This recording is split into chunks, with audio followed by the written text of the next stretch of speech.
you make it up and you explain it after, what the cause is. You take the milk and say, I'm going to try, I'm going to trust, and then you have symptoms and then you ascribe it to the milk because you still have doubts in your mind. And your mind is powerful, so it is about guidance. So if you have an intention to not drink milk, why do you drink milk? It's also about that, about sticking to your intention. But the thing is also that I'm so confused about what is guidance and what is fear guidance about this. And I know that it makes me very happy to have that fucking milk and muesli. Why do I keep saying fucking anyway? But Yeah, exactly. Why do you use those words? Or the cancer muesli or whatever. You don't have to, you don't have to label anything. Everything is neutral. And yet, if a person had only his meals on McDonald's, I believe he would get sick, unless he has done a huge level of mind training. So that's also a belief. And the whole world reflects it. Whatever belief you have, you see.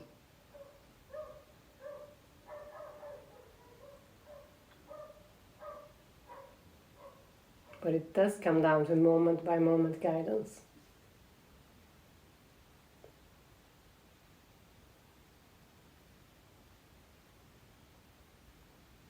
And when you have been wound in a certain way to strong beliefs, it is a step-by-step unwinding, and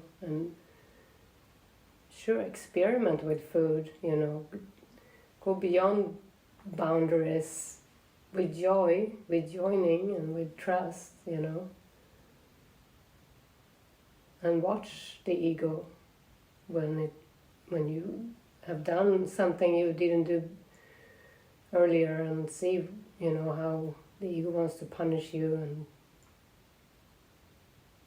be on to it. Because it's about questioning that. That's how you heal. You don't question, because if you say, see, it was true, I couldn't eat that, then the ego won right there. Mm.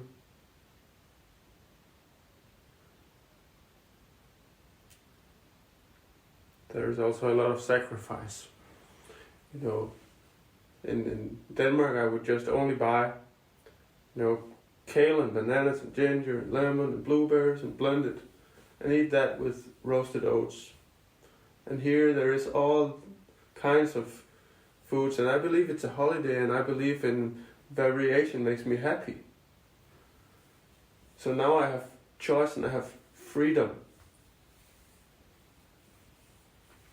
Yeah, because it's mind training. Like you're not a kid,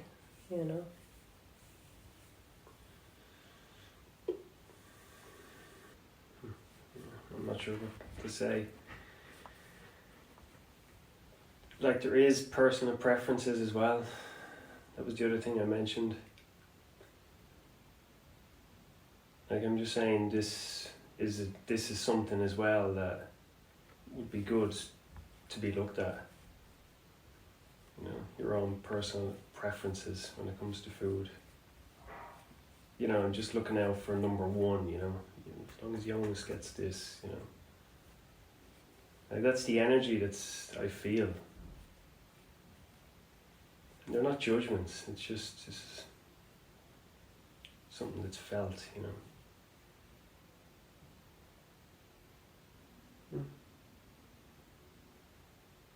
Yeah, I can see it in my mind, and I am looking at it, but yeah, it's good to. It is good that you share it, because and I need to look more or whatever.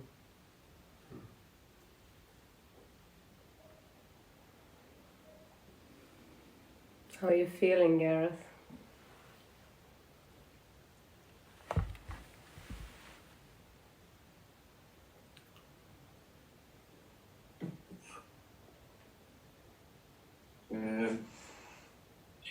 better for joining. I expressed first it was hard to come this morning. But yeah, just after joining, yeah, I do feel, I know it works and I do feel better. And I just feel I've got a lot of judgments around that last year. Yeah, I thought this might have been intense for you guys.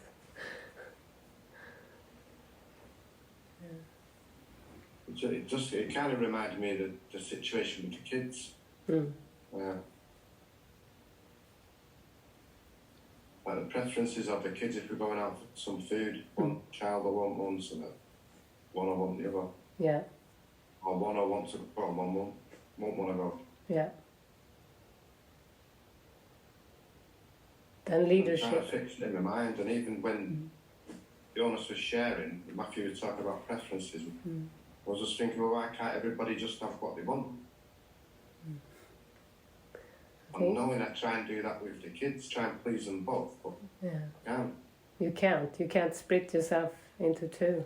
Well, so that's where leadership and guidance, guided leadership is very, very important.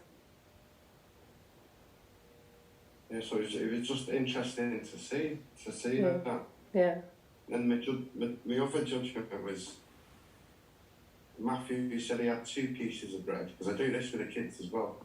Well, if you had 2 pieces of bread, well, Jonas could have had one and you could have had one, so that's fair. And this is the kind of thing I do with the kids. And I want them to share stuff. So sometimes I purposely bought one thing and said, you've got to share it. And it's as if I'm... Well, I think sometimes, yeah. Sorry, yeah. When I grew up,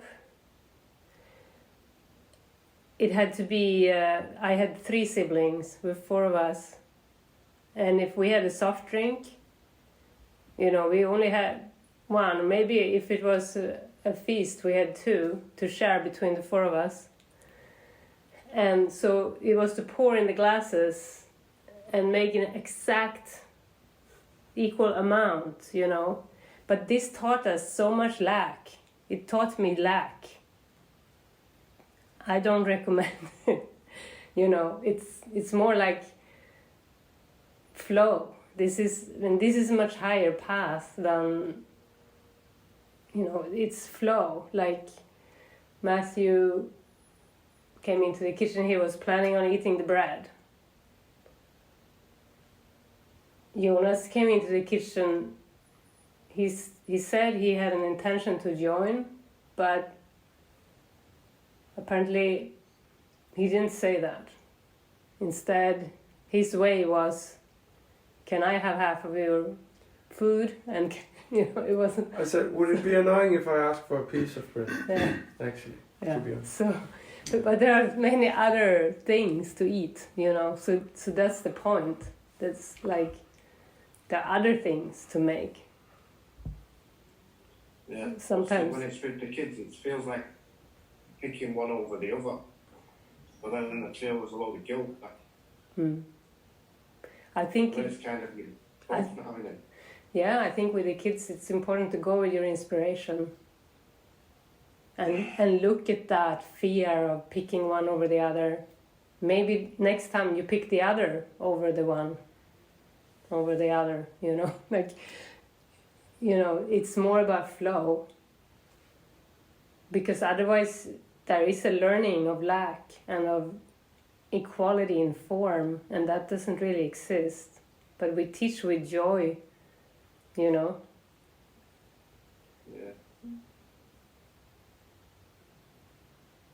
Yeah, I think it's more about undoing the charge around certain things. Like I was given candy on Saturdays.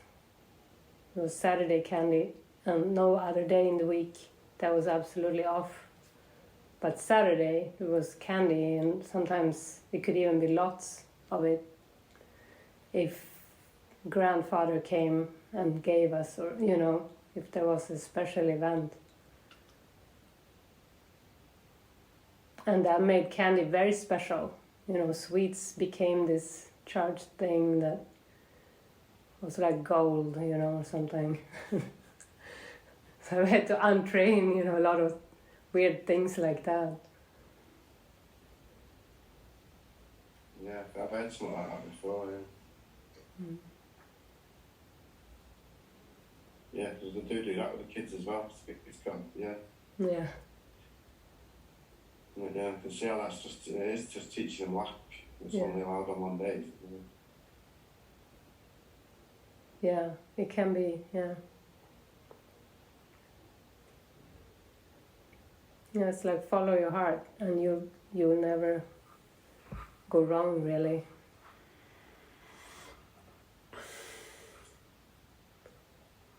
And you will teach, if you go with one of your kids' preferences because that feels inspiring, you will teach the other one that he or she is safe, that it's fine.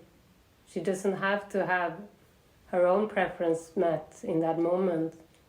She's still fine and loved, So that's another way of teaching. And next time the inspiration may go towards that kid, So it's yeah. I feel like it's hard to explain to the kids though, I know. You can see that the bigger picture on that. Yeah. But that's how they trust. Yeah. They will learn to I think trust. It's not that when they don't understand what you're doing. Right. But For me, that's where the guilt comes. But that's how we are kids, here, and we have to trust spirit. Like we are so dependent on God. That's what Jesus meant when he said, become like little children. That's to realize our total dependence on God. We don't have the bigger picture. But just to trust that the one has the bigger picture is so safe. We don't understand the smaller, intricacies or events, but we hang in there, So with the kids, okay, at least I'm with daddy, at least I'm with mommy. I don't know why I don't get exactly what I want now, and I'm angry, but I'm with them, and I trust, I think it is a deeper learning there, because you're gonna go crazy if you're gonna try to meet everybody's needs all the time. You'll just becomes nothing of yourself. It doesn't really work. And ultimately, this is a learning of what our only need is. It isn't about certain preferences and specifics.